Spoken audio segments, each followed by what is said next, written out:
Здравейте, телци! Нека видим какво ви очаква през идната 2024 година и с какво ви предстои да се сблъскате и да се справяте. Започваме с кралица Пентакли, което е абсолютно изравняване с вашата естествена енергия, земната енергия. Кралицата Пентакли успява да възложи ред в живота си. Разбира се, този ред е подкрепен с много дисциплина, много тежка и усилена работа, много отговорности и ангажименти, но каквото и да се изпречи на пътя, и кралицата Пентакли винаги успява да достигне финансова сигурност, което, разбира се, подпомага самочувствието й. Така че за сега един от припевите на идната година ще е финансов успех и материален такъв. Нека видим повече, нека видим какво ви мотивира, как сте стигнали до тук, на какво се опитва да ви научи това начинание и в какво ще инвестирате за напред. Започваме с колесницата, която излиза обърната обратно. Колесницата обикновено е карта на растежа, на последователния и успореден път, по който тръгваме. Но тъй като колесницата излиза обърната, усещам, че вашият път към успеха съвсем не е бил толкова предсказуем и последователен, както картата би сочила в изправено положение.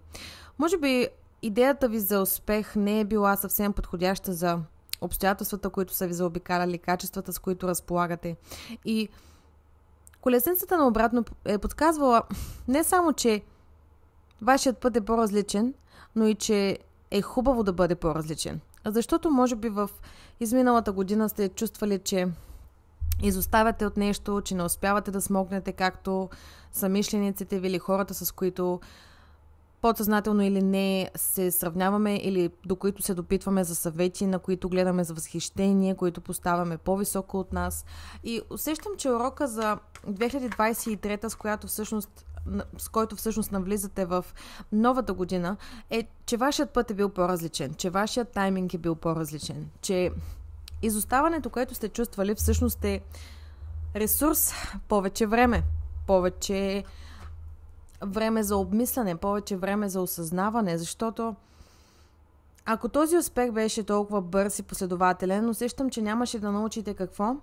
С картата на императора нямаше да научите как да разчитате на лидерските качества, които може би сте мислили, че не притежавате. Със сигурност 2024 ще ви постави в позиции, в които много хора ще зависят от вас, от вашите възгледи, от вашето мнение. Но за да стигнете до тази лидерска позиция, пак казвам, вие е трябвало да познавате провала. Трябвало е да познавате какво е нещата да вървят срещу теб, как да устояваме на тях, как въпреки тях да се адаптираме към друг модел на действие. Така че всичко това е било с цел вашия успех. Ето кралица чаши. В миналото, може би през изминалата година сте чувствали, че всичко опира до емоциите ви. И сте си мислили, че щом чувствате, че нещо е правилно, щом чувствате, че можете нещо, щом чувствате, че даден път е вашия, това е достатъчен индикатор да тръгнете по този път. Но урокът е всъщност, че не трябва да се допирате само до емоциите. Трябва да обърнете внимание на лидерските си качества, на материалната сигурност. Защото с кралица чаши и кралица пентакли, ето го прехода. Вие преминавате от енергията на чашите, емоционалност, уязвимост, емпатия, толерантност и преминавате към стабилност, отговорност, рационално мислене, логика. Но този преход не е бил лесен, пак казвам. Трябвало е да се откажете от някакви, не бих ги нарекла фикс идеи, но сте имали доста установени планове, доста ясна представа и при първата индикация, че тази представа няма да се осъществи по начина, по който сте искали да се осъществи, във вас се случва дисбаланс и съмнение в Вселената и в нейния път. Ето с обесения, именно. Когато сте се допирали до емоциите си, сте чувствали, че сте като заседнали в една емоционална вихрушка, която само и само да ви потопи по-надълбоко в себе си, ви отдалечава от всички други неща. Учебникът прави именно това. Той се дистанцира, отказва да действа, иска му се да забави нещата, да помисли повече, не е уверен.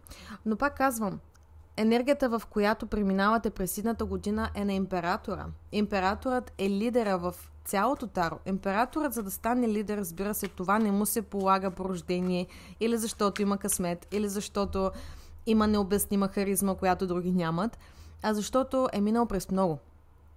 И защото познава провала. Повече отколкото успеха дори. Именно за това е толкова успешен. Нека видим повече. Нека видим какво се случва в любовта. Нека видим какво се случва в любовта. Започваме с 4 жезли. Постигате някакъв вид помирие, някакъв вид съгласие. Нищо чудно това е да е някакъв договор, който следва да подпишете, но 4 жезли е консенсус. Но този консенсус идва двупосочно. Ето, дори във връзките и в личностните си отношения вие навлизате с тази по-практична, по-емоционално дистанцирана енергия. Разбира се, не казвам, че нямате чувства, че не ги показвате вече или че сте затворили напълно сърдечна да си чака, но просто избирате кое да допуснете там, което всъщност ви дава невероятно предимство, което никога не сте мислили, че ще имате в миналата ситуация, в която сте се намирали. Нека видим повече за този договор, за това съгласие, за този консенсус. Паж жезли. Именно. За някой от вас усещам, че навлизате в нови отношения, в които ще има така необичайно установени изисквания, норми, и двамата може би ще подходите към тези отношения по-практически. Разбира се, не се притеснявайте, че това неминуемо ще доведе до скука, защото по-практичните отношения ни помагат, особено когато изграждаме и кариера, така че помислете за това, защото отново се връщам към императора. Едната година ще изисква от вас доста работа и по-добро овладяване на емоциите. В никакъв случай не потискайте, в никакъв случай не криете съществената част от себе си, но разберете кога е уместно да я ползвате и кога не. Защото дори в отношенията виждам един по-практичен метод, по-калкулиран, не бих казала, но виждам повече разговори около това, кой какво иска, кой какъв ден иска да има, как иска да подреди графика си. Ще обръщате внимание във връзката малко повече на битовизмите, на скоростта, с която работите, как прекарвате почивните си дни и така нататък. Нека видим повече за любовта.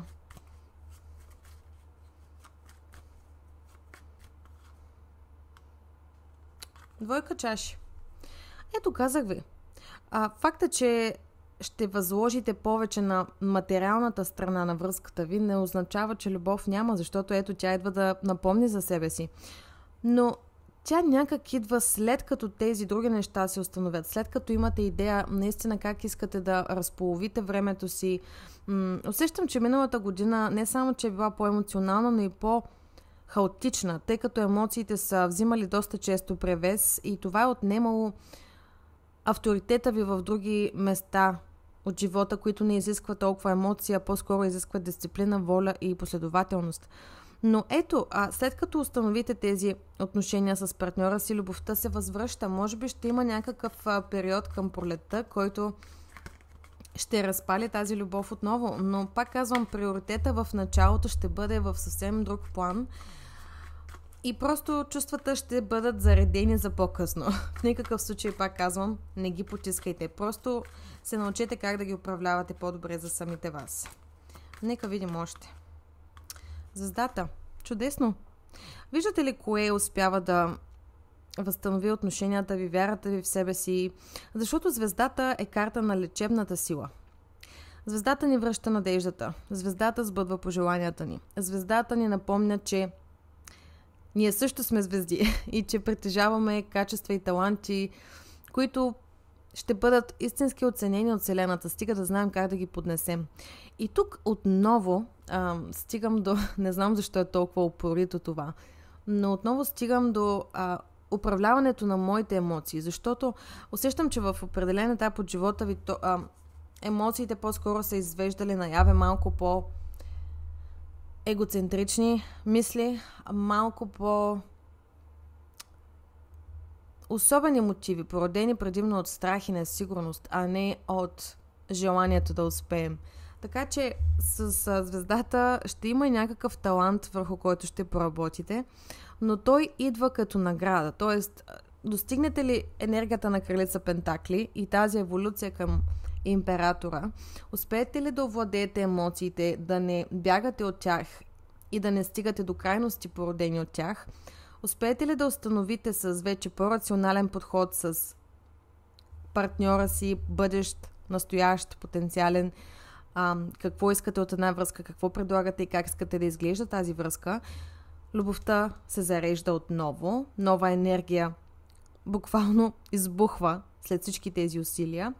И тук идва и този талант. Този талант ще ви бъде награда, защото този талант винаги е бил във вас, но усещам, че Вселената е искала да минете през известни катаклизми, промени, разочарования, уроци, за да можете да активирате този талант. Защото усещам, че този талант е много специфичен и той няма как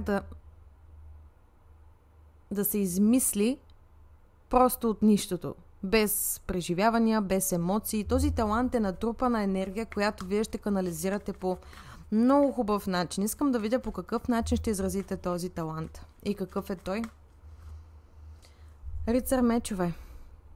Този талант може би е свързан с словото, четене, писане, комуникация. Може би по някакъв начин ще заздравите отношенията си с околните, ще бъдете по-социални или ще имате нуждата да изразявате себе си повече. Разбира се, това важи за всевъзможни платформи, може би ще споделяте повече в социалните мрежи, може би ще започнете да пишете интересни откази, поезия, може би ще създадете подкаст, но тук главната енергия е точно комуникация, ментално. Нещо ментално. Нека видя повече.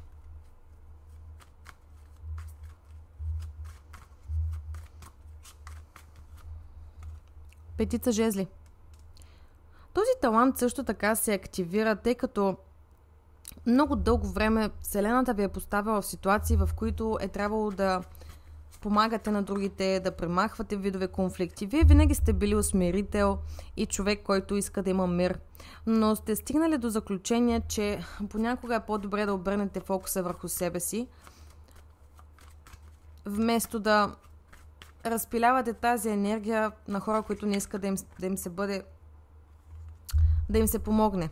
С десятка пентакли, ето, вашият път тази година е малко по-далеч от предишните динамики с приятели или общности, защото с десятка пентакли вие сте се насочили към богатство. Тази година ще ви донесе много материален успех. Ето, тройка жезли и крал чаши. Ето, партньора ви също ще ви подкрепи в това и усещам, че вие всъщност не само, че имате верен партньор, който ще ви съпровожда до края на този път, или ви предстои да го имате, защото този път е много стръмен и опасен и непредсказуем. Но излизайки като крал чаши, този партньор ще е емоционално до вас, каквото и да става. Интересното е, че ако вече сте били във връзки, вашият партньор ще бъде малко по-емоционален, докато вие ще сте малко по-събрани. Ще има някакъв огледален ефект, защото до сега усещам, че точно обратната тенденция е била в сила.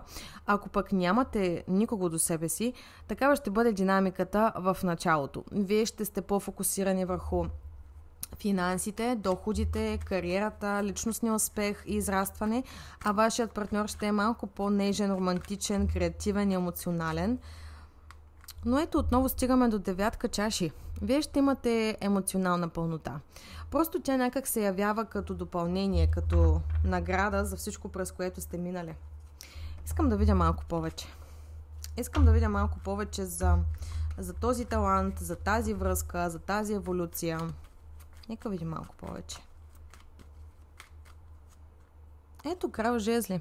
Усещам, че вие сте минали през много фази и преди да бъдете тази прекалено емоционална енергия от миналата година, вие сте били много активни, много страстни, много импулсивни в желанията си. Не сте се отдавали на емоционалната дълбочина или на практичното мислене, както до сега.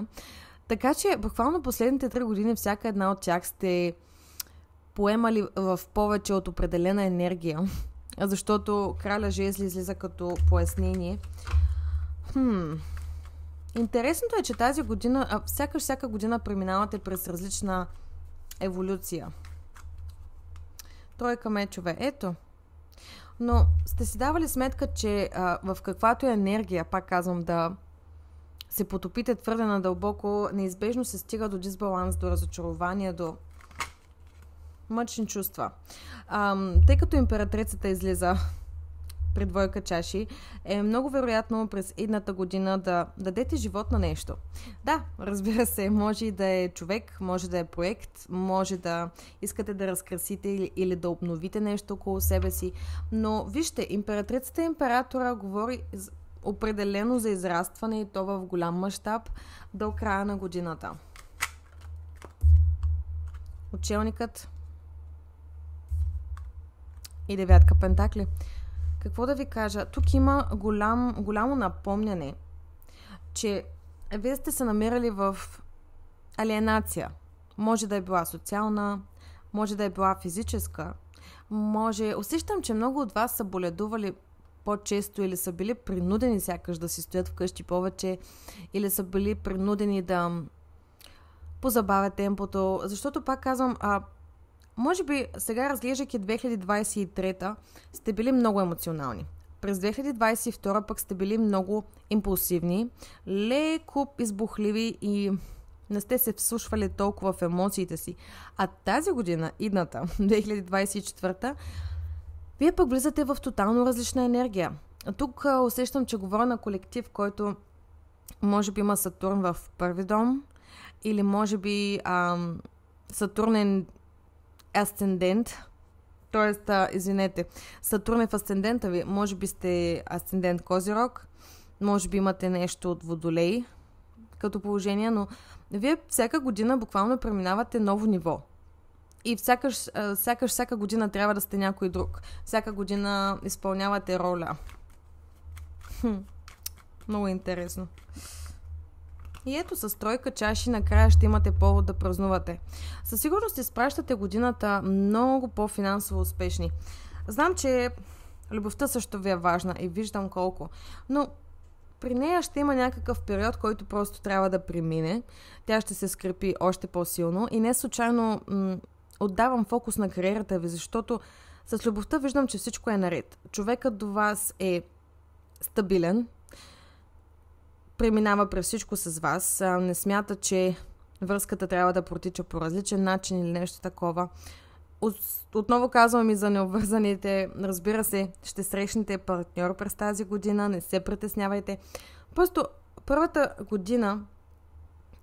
половина на годината, ще изисква от вас да се фокусирате повече върху финансите и кариерата си. Защото, повярвайте ми, тази стабилност ще ви е нужна. Тази стабилност ще ви създаде ето този уют да създавате. И пак казвам за създаването, да, това може да е бременност, защото императрицата второто е символ на майчинството, на бременността, на женската енергия, красотата, изобилието, грижата. Нека видим последно. Какво ще празнувате? Защото усещам пък, че ще изпратите годината с празненство, което даже ще ви е по-приятно от това наближаващо сега. Нека видим. Петица жезли. Ето пак. Много хора ще си разкрият истинските цветове. Защото излезе петица жезли тук, петица жезли там. 2 пъти, двойно потвърждение. Вашият успех и вашата финансова еволюция ще създаде някакво неудобство от другите и може би ще усетите по-нападателно поведение, пасивно-агресивно поведение, излишно любопитство, прескачане на граници. Това ще бъде, защото хората ще усетят промяната в стандарта ви на живот. Няма нужда да ви съветвам какво да правите с този тип хора, как да се отнесете с тях. Просто сметнах за редно да ви предупредя, че е много вероятно да смените и приятелския си кръг. Това за сега го виждаме при Овен и при Делец. Надявам се да е за добро и това да служи за вашата най-висша форма. Но виждам, че на пиедестал някак си е финансовият успех. Любовта просто следва всяка ваша стъпка. Не, че не е приоритет. Просто тя си стои там. Тя е нужната подпора на това, което ще ви се случи, което ще празнувате. И пак казвам, може би ще кръгът ви ще се стесни. Приятелският кръг ще се стесни, но качеството му ще е много, много по-добро от качеството на по-голямата група, в която до сега сте се чувствали, между другото, като учелник, но въпреки това сте пазили тази група. Така че от сега аз лично изключително много се гордея с вас и с вашата адаптивност и гъвкавост и с умението да се шлифовате по този начин. Поздравления пак! Желая ви една чудесна нова година и весели празници!